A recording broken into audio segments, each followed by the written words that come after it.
Randy Buehler. We do have Randy Buehler on the line. Sir, how are you? I'm good. How are you, Rich? Fantastic. Great to have you here.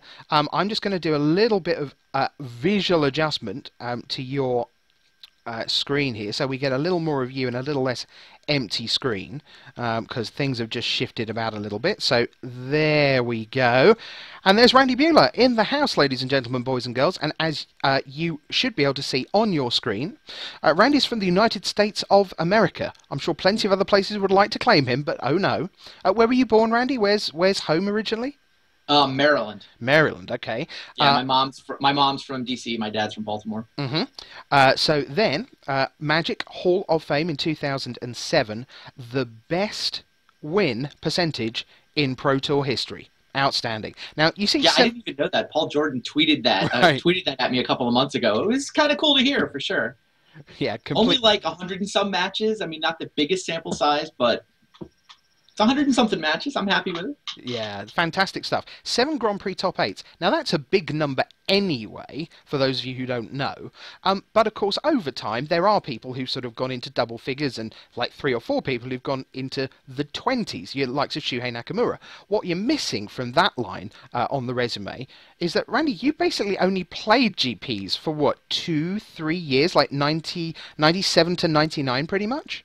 Pretty much, yeah. 2 seasons I was on the Pro Tour. So I think there was actually a conversation broke out on Twitter last week, and it sounds like I have the highest conversion of Grand Prix played turning into top 8s. I only played about 16 of them. Yeah, and then 6 top 8s in 8 starts. Clearly ridiculous. That run was good. Yeah, but the thing is, that was in an era where basically the best people did win all the time.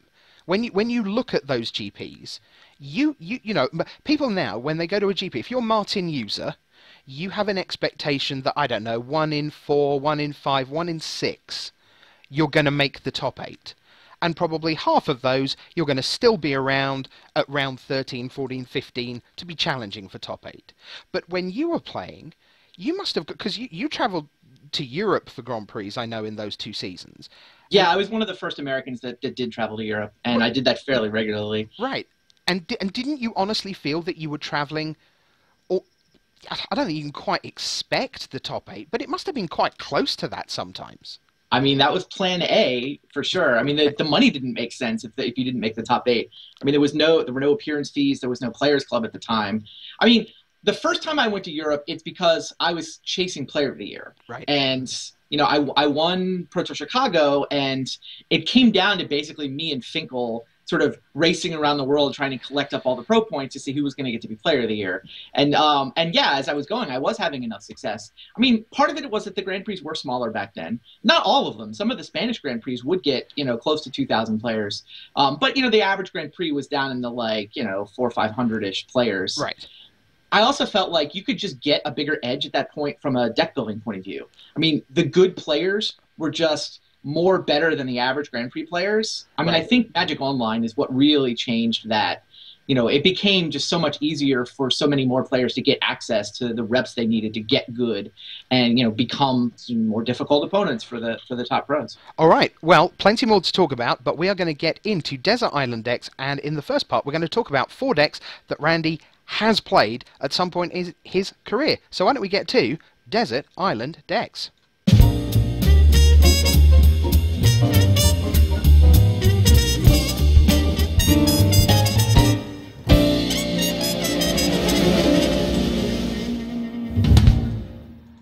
All right, Randy, so here we go. I'm going to bring you into this window as well, and we're just going to do a little bit of housekeeping on this, just to tidy everything up, and there we go. That's all lovely. So you look beautiful on the bottom right of the screen, and I look obviously immaculate on the bottom left of the screen, and we are into your first deck, which is Lauer Potence. So here's the thing, I get the Potence because there's a card in the bottom in the middle there that's called Necro Potence. You should explain, what's the Lauer bit? Eric Lauer. I mean, that was the guy that I worked with to build this deck. I mean, Eric was the mad genius of Magic back in the 90s. He's currently the mad genius of R&D. When I eventually joined Wizards, Eric was sort of one of the regular Pro Tour players that got brought in as well. So he was he was just brilliant from a deck building point of view. I mean, the way that I got good at Magic was to seek out the good players in Pittsburgh, and those players were Eric Lauer, Andrew Cuneo, another guy named Chris Esco. That became sort of the core of the team. We all got qualified for the Pro Tour. This was the first Pro Tour I ever qualified for, and for me, I really wanted to make sure that, if I couldn't succeed at the Pro Tour, it wasn't going to be because I didn't put in the work. So I was the guy building all the decks and putting the gauntlet together. And, I would show up on campus every week with the latest batch of decks. And Eric Lauer would just, little scripts of paper. He would just proxy over the deck and, take it, and he's changing cards constantly. And yeah, this was the best deck that we came up with. It was the one we played at the Pro Tour. And so I took to calling it Lauer Potence just to make sure he got credit for being really the best deck builder on our team. Okay, apparently your video feed has paused, so I'm going to attempt to do something to undo that. There we go. There we are. I've got that sorted. Thanks very much in the chat for sorting that out. Thanks, Stephen. He should be back up and running now, all just fine. Knight of Strong Gold, Order of the Ebon Hand, they were both like pump knights. Is that what we used to call them? Yeah, they were functionally identical. The only different creature type. BB for a 2/1. You could spend 2 mana to give it plus power. You could spend 1 mana to give it first strike. I mean, in this deck, it was immune to Swords to Plowshares, which was one of the primary removal spells in the format. Note that all 9 of my creatures have protection from white. And it was cheap. I mean, it was a threat that you could put on the table. And if you look at this, there's not a single card in the deck that costs more than 2 mana, other than the Necros. And obviously, you're planning to pay more than that on drains. So the deck really wants to just dump everything onto the table, find a Necropotence, and those 4 copies of Demonic Consultation make that just a lot more reliable than the way anybody else was building these decks at the time. And then refill, and then dump your hand again and refill. And that card advantage engine from the Necropotence was, I don't know, I really felt like, looking back, I think we had the best deck at this Pro Tour. So, and, I was just going to ask you about Demonic Consultation. Was that a card then that, now we look at things and think, yeah, sure, what a great card. But was that at a time when people thought it was basically unplayable? It wasn't unplayable, but you can sort of watch the evolution of the Necropotence decks. At the first Pro Tour, there were no consults in the top 8 Necro deck. Like, one guy top 8'd juniors, then had a couple of consults. But then, people, they started to creep in here and there. But, I mean, we were the first ones to ever play 4 of them. You could see people might play 2, they might play 3, and it looks risky on the surface of it. You have to exile the top 6 cards of your library, and then if you exile everything you were consulting for, you just get decked. So it had this element of risk, but if you just did the math, you usually found what you wanted, almost always. You could usually consult twice in a given match. And so, yeah, that was, I think, one of the real innovations in our list was just going to the full 8 copies of Necropotence. And those consults let you just be so much more consistent to get whatever you happen to need in any given draw. You just said a phrase, if you do the math. Something I think a lot of people don't necessarily realize about R&D is they tend to think it's a very creative process, which of course on one level it is, but the number of math conversations I've had with people from R&D over the years, and Eric Lauer is absolutely math number crunch, and Dave Humphries sitting there going, if I change this to a 2/1, then that means that the probability of this is this, and epsilon y and q, and 4/3 pi r squared, and all that kind of good stuff. There's just so much math underpinning the game. Just awesome. Eric was a PhD candidate in math when I met him. I mean, that's what he did. Okay, so that was deck number 1, which Randy won a Pro Tour with, by the way, in Chicago in 1997. And here is deck number 2. And deck number 2 is Cuneo Blue. So, also known as Draw Go, which I put in quotes, Randy. Tell us the story of why Draw Go, it would be in quotes. Yeah, so Andrew Cuneo built this deck. He was this guy named Donnie Gallitz. He was a Virginia-based player, kind of, with a bunch of mutual friends. And Andrew was trying to explain to Donnie how to play the deck. And he's like, look, stop doing anything on your own turn. Just draw a card, play a land, and say go. Everything that happens on your opponent's turn. It's all instant. And he just couldn't get it to Donnie to just stop tapping in mana on his own turn. Just draw and say go. And that just became the name of the deck. Draw, go. Hunter Lionheart in the chat has posted, Cuneo is a dreamboat, which I'm not going to comment on directly other than to say his deck certainly is. Oh yeah. because you just look at this and it's like, well, I'm going to blow some lands up with Wasteland. I've got some spare creatures in Fairy Conclave and Stalking Stones. I'm going to blow more stuff up with Powder Keg. I've got this utterly unbeatable win condition in Mastercore. If you do anything good, I can treachery it. And then I go, functionally, I know it says Counterspell, Dismiss, Forbid, Mana Leak, but fundamentally it says 16 Counterspell. That's pretty much what that says, which is It's actually down from the deck I played at Worlds '98. right. I played mono blue control decks at Worlds 2 years in a row. The '98 version is the one that got published. It had more counter spells than this, but they rotated standard. We had to mix it up a little bit. Yeah, I mean, to be honest, the only thing it feels like it's missing is you've got one capsize in the sideboard, which, as we know, is the most fun card in the history of the game. But also, where are the Ophidians? Is this just because that was out of standard by then? Because that was like Weatherlight.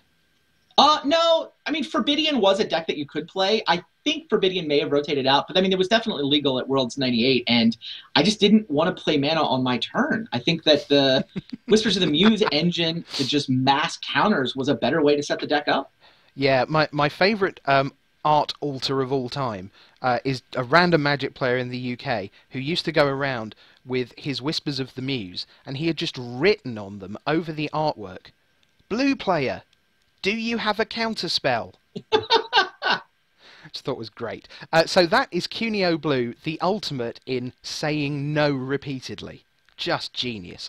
We go to deck number 3, and deck number 3 is this, and it's Memory Jar from Grand Prix Vienna in 1999, extended. So you've got a mana base, well, I say a mana base, I mean, to an extent, yeah. Ancient Tombs, City of Brasses, couple of gemstone mines, undergrounds, both rivers and seas. Then you've got any amount of artifacts going on. 4 defense grid, 4 Lion's Eye Diamond cost 0, Lotus Petal cost 0, Mana Vault, Memory Jar, Mox Diamond cost 0. And then that's not the sideboard on the right. We didn't actually put a sideboard on this one. Here's just the rest of the main deck with all kinds of awesome, with 4 Tinker, 4 Vampiric Tutor. Now, before we get into this deck, Randy, I have to say, a lot of our viewers, I think, will not remember a time where they would take a booster and they would open it up and there would be trepidation about whether they were going to open a card that they weren't allowed to play with, right? Because in the early days of Magic, banned cards and restricted cards were really a pretty major thing, and you used to huddle round the internet, whoever had the internet, when the banned and restricted lists would go up, because you wanted to know, was this a whole archetype going to be nuked out of existence before your next monthly tournament, and so on. So I was very aware, because I'd started playing in '97. I was very aware of the banned and restricted list. And I went along to a PTQ, which was in the sealed format, where Memory Jar could be opened. Sure. And I was so miserable, because that week, Memory Jar had been banned. Yep. And I opened a Memory Jar. And I went, this could have been so good in my deck, but it's been banned. It's not fair. And then, when all my Pro Tour playing friends looked at my deck, after build, but before round 1, they said, just out of curiosity, why isn't your Memory Jar in your main deck? And I went, well, I'd have loved to, but it's banned. And that's where I learnt the concept of constructed versus limited. Sure. So at this point, I had a choice. I could either go, all right, I'll just keep it hidden, and then after game 1, I'll sideboard it in, and hopefully I'll draw it in game 2 or game 3, and it'll be lovely. I decided on a slightly brasher option. So from round 1, I shuffled my deck, presented it, and then said, by the way, after I've beaten you in game 1 with this 40, I'm putting this in the deck to beat you even harder in game 2. Which is clearly not the correct approach, even if you think of it in pure gaming terms, because then they get to bring in their random disenchant effects. But nonetheless, that's what I did. And honestly, I felt like I couldn't lose, because if I ever won game 1, I felt like this Memory Jar was so stupidly powerful that I was obviously going to win at least one of game 2 or 3. And I won that PTQ and qualified for my first Pro Tour as a result. So Memory Jar is a massive, massive part of my Magic life. Oh, that's awesome. But not in this way. So tell us about what this deck is doing. Right. So this deck is essentially the peak or that maybe the end of combo winter. Urza Saga came out and there were so many broken cards in it. Tolarian Academy decks were the first decks that broke. They broke it in Extended Pro Tour. They were dominating Standard. You know, there was Windfall, there was Time Spiral, there was just all this broken stuff in Urza Saga. And there were actually 2 rounds of bannings where Wizards was trying to sort of clean up the mistakes that they had made in Urza Saga. And so they had a couple of bannings and it wasn't nearly enough. So then March came around and they're like, all right, fine. Look, here's 6 different cards that they banned out of Urza Saga to try to clean up the mess. Well, the problem was Urza's Legacy was printed at exactly the same point in time.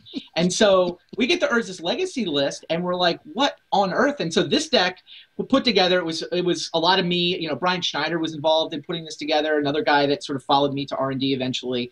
And we built this deck and it was absurd. It was so ridiculous that you could tinker for memory jars and you had so much fast mana. And there was basically first turn kill potential, realistic first turn kill potential. The basic combo here, by the way, if you haven't seen it before, memory jar is, set aside your hand, draw 7 cards, and at end of turn, discard those cards to get back your original hand. Okay, well, let's say I crack 2 memory jars and then I play a Megrim. Well, Megrim says whenever you discard a card, whenever the opponent discards a card, they take 2 damage. So just the act of those memory jars unwinding at the end of the turn, 7 cards discarded, 7 cards discarded, you just take 28 because I activated 2 memory jars and played a Megrim. It's kind of a goofy combo. I feel like it might be one of the worst kill cards in the history of awesome decks, but that's what we had available to us. That was the most efficient way to kill. All you're doing with your memory jar is trying to play more memory jars. And the Vampiric Tutors meant that you only had to even play 1 of this bad Megrim card in your deck to go get it.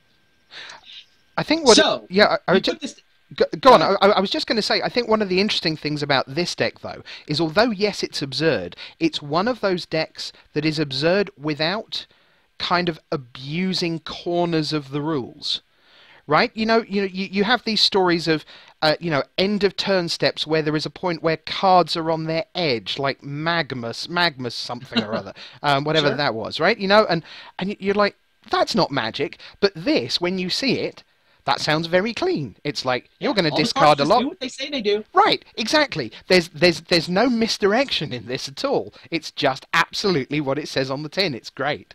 Yeah, no, this was a point where they printed Urza's Legacy and we broke it, right? We're like, Tinker is kind of absurd, especially in a format where there's Mana Vaults and Lotus Petals and whatnot. Memory Jar is just kind of ridiculous. So we put this deck together, and this is the week after Urza's Legacy has come out and become legal. And there's a Grand Prix in Vienna, Austria. And so I buy a ticket to go to Vienna. In fact, I guess I was planning to go to Vienna anyway, right? I was planning to go to Vienna anyway. I was still in this, chase pro points around the world, see if I can catch Finkel for Player of the Year mode. And we put the deck together, and I was like, of course I'm going to play this in Vienna. So Eric Lauer is helping me play test it. Eric, 3 days before the tournament, calls, finds a ticket. He flies to Vienna as well. So it's the only time he ever flew to a Grand Prix outside of the United States. We both fly there. We both make the top 8. Some guy named Kai ends up winning the thing but that's not an important part of the story. Okay. But I get on, we break it. And Wizards is like, what the hell? We just banned all the combo cards. What do we do now? And so for the only time in the history of Magic, they decided an emergency ban was called for.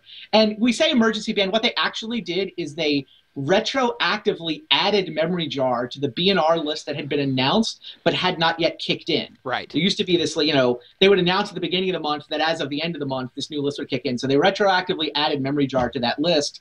And yeah, it was only legal for 3 weeks.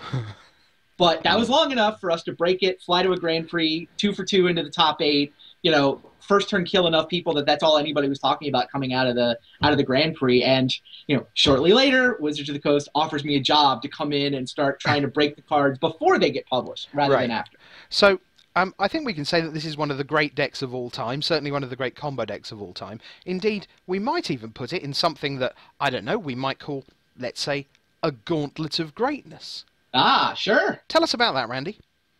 So I've been doing an article series. It's really a video series for Mox Boarding House. They've been trying to get a new website started, and it's my friendly local game store. It's the place I go play vintage Friday Night Magic. So I put this tournament series together with them to basically figure out what's the best standard deck of all time. And so, you know, I picked 16 decks and divided it up into 4 groups of 4, very sort of World Cup soccer-ish as formats go. Uh-huh. You know, everybody play round robin inside the group, and the top 2 go to the final 8. Right now, the article series is about to go to the finals. So the top 8 started a couple weeks ago. We're down to 2 decks. The finals will get posted tomorrow, sort of Thursday afternoon Pacific time anyway. Uh-huh. And it's a memory jar deck hanging out in the finals. The standard version of the memory jar deck, not quite as broken as that extended version, but plenty broken enough. Same basic combo, same basic, just ridiculous fast mana tinker. And yeah, Jar has gotten all the way through to the finals. It may prove itself to have been the best standard deck of all time. And can people see all the the previous matches of this? Yeah, in fact, I mean, just go to YouTube. There's a playlist set up, which is just literally every match from the entire thing. So it's quite awesome. Fantastic. So that's the Gauntlet of Greatness. We have one more deck that Randy did play, and it is on your screen now. Randy can't see it just yet, neither can you. But I'm going to start reading through it. It's going to take a while. 1 Tolarian Academy, 2 Tezzeret the Seeker, 4 Githaxian Pro, 4 Preordain, 1 Ponder, 1 Time Twister, 2 Diminishing Returns, 1 Mine's Desire, 1 Tinker, 1 Windfall, 4 Force of Will, 1 Ancestral Recall, 2 Patch Negation, 2 Mental Misstep, 4 Chrome Mox, 4 Mox Opal, 4 Expedition Map, 4 Goblin Charbutch, 2 Grim Monolith, 1 Lion's Eye with Diamond, 1 Mana Crypt, 1 Mana Vault, 2 Voltaic Key, 1 Time Vault, 1 Black Lotus, 1 Mox Emerald, 1 Mox Jet, 1 Mox Pearl, 1 Mox Ruby, 1 Mox Sapphire, 1 Soul Ring, 1 Lotus Pearl, 1 Candelabra of Tornos. I'm not even going to read out the sideboard. I can tell you that behind Randy there is a Mishra's Workshop or 2 and a Mystical Tutor. Randy, shame on you. Vintage deck lists. If I'm going to break my wrists, I don't want to do it typing this up. That's all right. Yeah, man, Vintage has been so much fun. Vintage Super League, I think most people know about that show that we do on Tuesday nights. It has just been a blast. For me, this deck was really, really fun because it felt like it's the first time where Vintage Super League, I think, was innovating on the format. Where, like, you know, it's the first, I think, new deck that showed up at Vintage Super League first and then sort of spread from there out into the rest of the Vintage metagame. I mean, there's been a lot of tweaking and tuning. There's been a lot of sort of technology advances. I mean, that's going to happen when you start getting great players like Luis Scott Vargas and Eric Froelich just kind of attacking a format and diving in. But this one felt a little bit different in that people weren't really playing this. Now, it is definitely weak to Mishra's Workshop decks. That's why you've got these Mishra's Workshops of your own in the sideboard to try to desperately cast a spell through some kind of artifact resistance. But if you're not going to run into a lot of Shops decks, this deck is just spectacular. And first turn kills are, I mean, not just realistic with this deck, but likely. Yeah, just extraordinary. I can't help but notice, though, Randy, and no offence intended here, but as I look through these 4 decks that you've played, where we see Lower Potence, and then we've got Andrew Cunio's Draw Go, and then we've got Memory Jar, and then we've got Turn 1 Blue Belcher, I think the only possible conclusion is that you are the enemy of fun. I have lots of fun with these decks. I don't know what you're talking about. Ah, fair. I think the bit that's missing from this is in the phrase safe, sane and consensual. Probably only sane is the bit we can argue.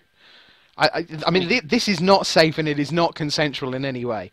I'm intrigued because when I first came to know you, because I came to the game almost, like I said, I started playing in '97, and by the time I was really raising my eyes towards PTQs and qualifying for London '99, you were already, because you commentated at Pro Tour London '99. I distinctly remember you in the top 8 there with my headphones on, watching the top 8 unfold there. Sure. At that point, I sort of didn't really know you as a player, you know. But I mean, goodness me, there are just some extraordinary decks here. I always thought when you were in R&D, because one of the things that people sort of knew about you, allegedly, one of the things coming out of WotC Towers, was that you were not a fan of land destruction. And on the face of it, that surprises me, because looking at these 4 decks, I'd have thought you'd have been all over going Swamp, Ritual, Sinkhole your 1 land, make a Phyrexian Negator, your turn. Yeah, you left out the Strip Mine. That was unrestricted, but early on. You could play Strip Mine in standard, 4 Strip Mines in standard legal Necro decks. Kind of ridiculous. So, look, there's the player in me is pure spike. Like, whatever the tools are, I'm going to figure out how to win with them. I mean, that was, for me, a lot of what the challenge of Magic was. It's like, I didn't make these cards. I mean, once I got inside Wizards and it was me on the hook for making these cards, tell you what, the counter spells got a lot worse. The land destruction got a lot worse. The combo cards got a lot worse. The creatures got a lot better. I mean, and that was definitely a shift that, I think WotC already knew they kind of wanted to make, but then, they had to hire in some Pro Tour players. They hired in, a steady stream of guys who were just at the top of the game, who could sort of understand what the power level of these cards were, how you need to set up a constructed world if you want people to be playing with cards that are more fun. And so creatures and eventually planeswalkers, and just having it so that there's a reasonable fight between the creatures and the spells. I mean, you go back and look at the cards that were printed in the 90s, the spells are just so much better than the creatures. It's kind of absurd. So yeah, I mean, once I got inside the walls, I was okay. I switched teams. Now I'm on team. Everybody should be having fun, not just me trying to win. And yeah, you try to break the cards before they get printed and fix things so that it's just a better, healthier Magic environment. Sure. All right. So those are 4 decks that Randy played at various points in his illustrious career. When we come back on Desert Island decks, we'll find 4 more that he didn't play. And these are really interesting because why does he choose the ones he's chosen? We'll find out in the second part of Desert Island decks.